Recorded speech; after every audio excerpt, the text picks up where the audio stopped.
The McBee dynasty. Real American Cowboys viewers have already witnessed the intense aftermath of Galina Saltkowska's split from Stephen McBee Sr. after he quickly moved on with her former friend Masha.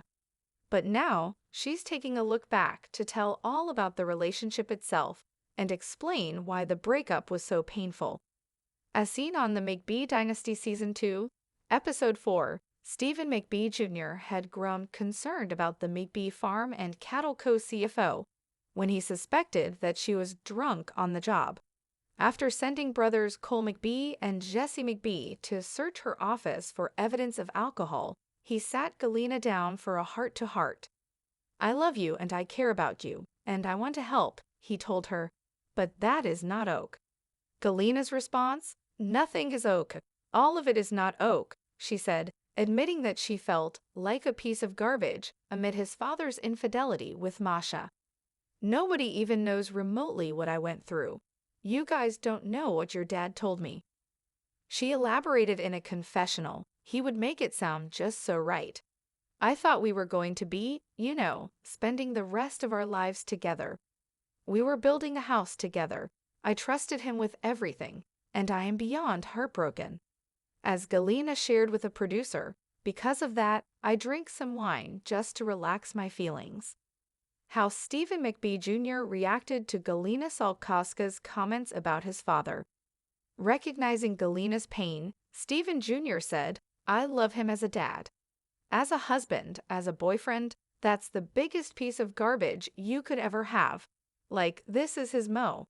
As he further explained in a confessional, "I came into this conversation pissed off, but as I'm looking at her and I'm seeing the pain in her eyes, I understand that she's a human being and she's been going through a lot over the last few months.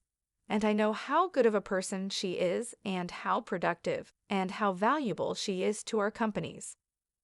Stephen Jr. advised Galina, however, that the alcohol is not going to help, comparing it to a band-aid on a kin bullet hole.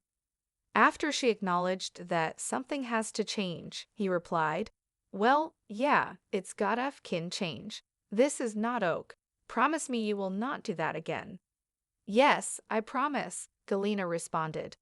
The McBee brothers facilitate a meeting between Galina and Masha. Later, Stephen Jr. and Jesse got Galina to agree to take a drive with them, not revealing until they were already en route to their father's home that the purpose was for her to have a conversation with Masha.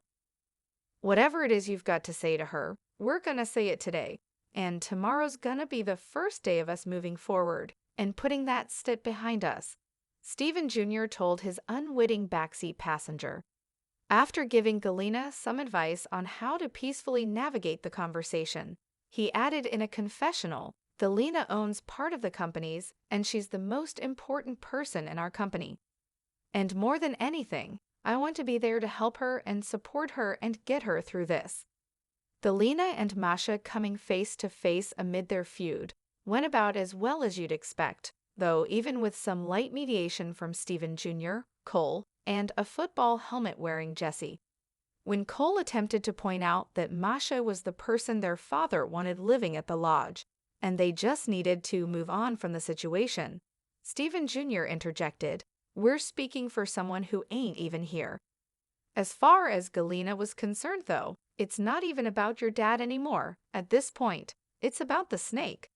Ultimately, Stephen Jr. couldn't quite figure out why he thought the sit-down would be a good idea, realizing this is not gonna end well.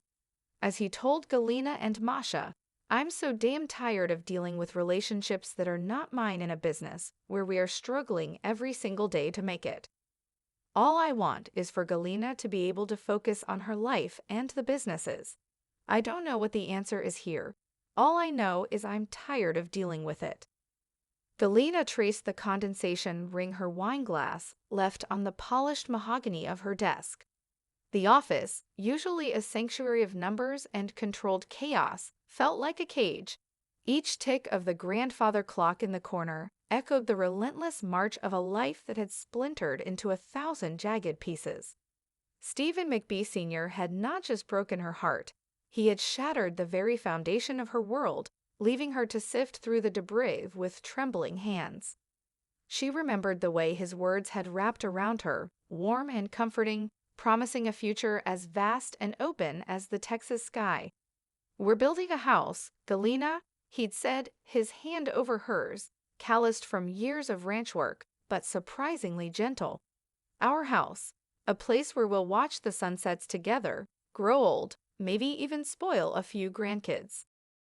He'd painted a picture so vivid, so utterly right, that she poured every ounce of her trust, every fragile hope, into that vision.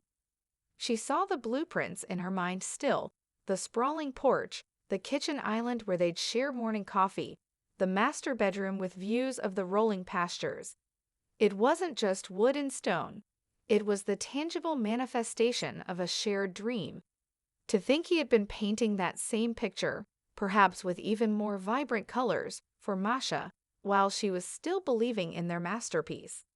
The betrayal was a physical ache, a constant pressure behind her ribs. Then came the unraveling. Not a sudden rip, but a slow, agonizing fraying at the edges, until the whole tapestry of their life together came apart. Masha, her friend. The word tasted like ash. The revelation had hit her like a stampede, leaving her breathless and bruised. She was the CFO of McBee Farm and Cattle Co., a woman who prided herself on her sharp mind and unwavering composure. Yet in the wake of Stephen Sr.'s infidelity, she felt like a discarded husk, hollowed out and worthless. "Nobody even knows remotely what I went through," she confided to the camera, the words tasting bitter on her tongue. They saw the strong, capable Galina, but they didn't see the woman who cried herself to sleep, clutching a pillow, wishing for the oblivion of unconsciousness. The wine was a whisper at first, a gentle suggestion in the echoing silence of her evenings. Just a glass, to take the edge off, to quiet the relentless replay of Stephen Sr.'s lies, Masha's smiling face, and the crushing weight of her own foolish trust. Then it became 2, then 3. It wasn't about getting drunk, it was about numbing, about finding a temporary reprieve from the gnawing pain that made every breath feel like a chore. She knew it wasn't a solution, not really. But when the world felt like it was closing in, a sip of Merlot was a fleeting escape hatch. Stephen Jr.'s arrival had been a shock. His concern, initially masked by a stern, almost accusatory tone, had quickly softened into something akin to genuine empathy. He'd seen past the glazed eyes and the defensive posture, straight to the raw wound beneath. His words, blunt and honest, had pierced through the haze. "I love him as a dad, as a husband, as a boyfriend. That's the biggest piece of garbage you could ever have." The brutal honesty was a strange comfort. It validated her pain, confirming that she wasn't overreacting, that her heartbreak was justified. He understood. He saw the depth of the cut. "The alcohol is not going to help," he'd insisted, his voice firm but not unkind. "It's a band-aid on a f***ing bullet hole." The analogy struck her with the force of a physical blow. He was right. It wasn't healing anything. It was just delaying the inevitable, making the wound fester beneath the surface. She looked at him, at the genuine concern etched on his young, weathered face, and a flicker of hope ignited within her. Someone saw her. Someone cared. Something has to change, she'd admitted, the words barely a whisper, and then the promise. "Yes, I promise." A promise she desperately wanted to keep, for herself, for her sanity, for the sake of the company that was her last tether to a semblance of normalcy. The car ride with Stephen Jr. and Jesse was a blur of nervous chatter and forced smiles. She'd been grateful for the distraction, for the illusion of normalcy. They were just going for a drive, she thought, perhaps to discuss some company matters away from the prying eyes of the ranch. The Texas landscape blurred past the window, endless and indifferent to her internal turmoil. Then the bombshell. "We're going to Dad's." And then the true purpose. "Whatever it is you've got to say to her, we're gonna say it today." Her stomach dropped. Masha. Her heart hammered against her ribs, a trapped bird desperate to escape. They were ambushing her. The lodge loomed, a symbol of Stephen Sr.'s new life, a stark reminder of her old one. Masha was there, poised and seemingly unbothered. Jessie, inexplicably, wore a football helmet, a bizarre touch of absurdity that did little to lighten the suffocating tension. Stephen Jr. tried to mediate, to steer the conversation towards a peaceful resolution, but the air crackled with unspoken accusations. Cole, ever the pragmatist, tried to cut to the chase. Masha's who Dad wants living at the lodge. "We're speaking for someone who ain't even here," Stephen Jr. interjected, a flicker of frustration in his eyes. He was trying, she knew, to be fair, to be the bridge. But there was no bridge wide enough to span the chasm between Galina and Masha. "It's not even about your dad anymore." At this point, Galina spat, her voice laced with venom, her gaze fixed on Masha. "It's about the snake."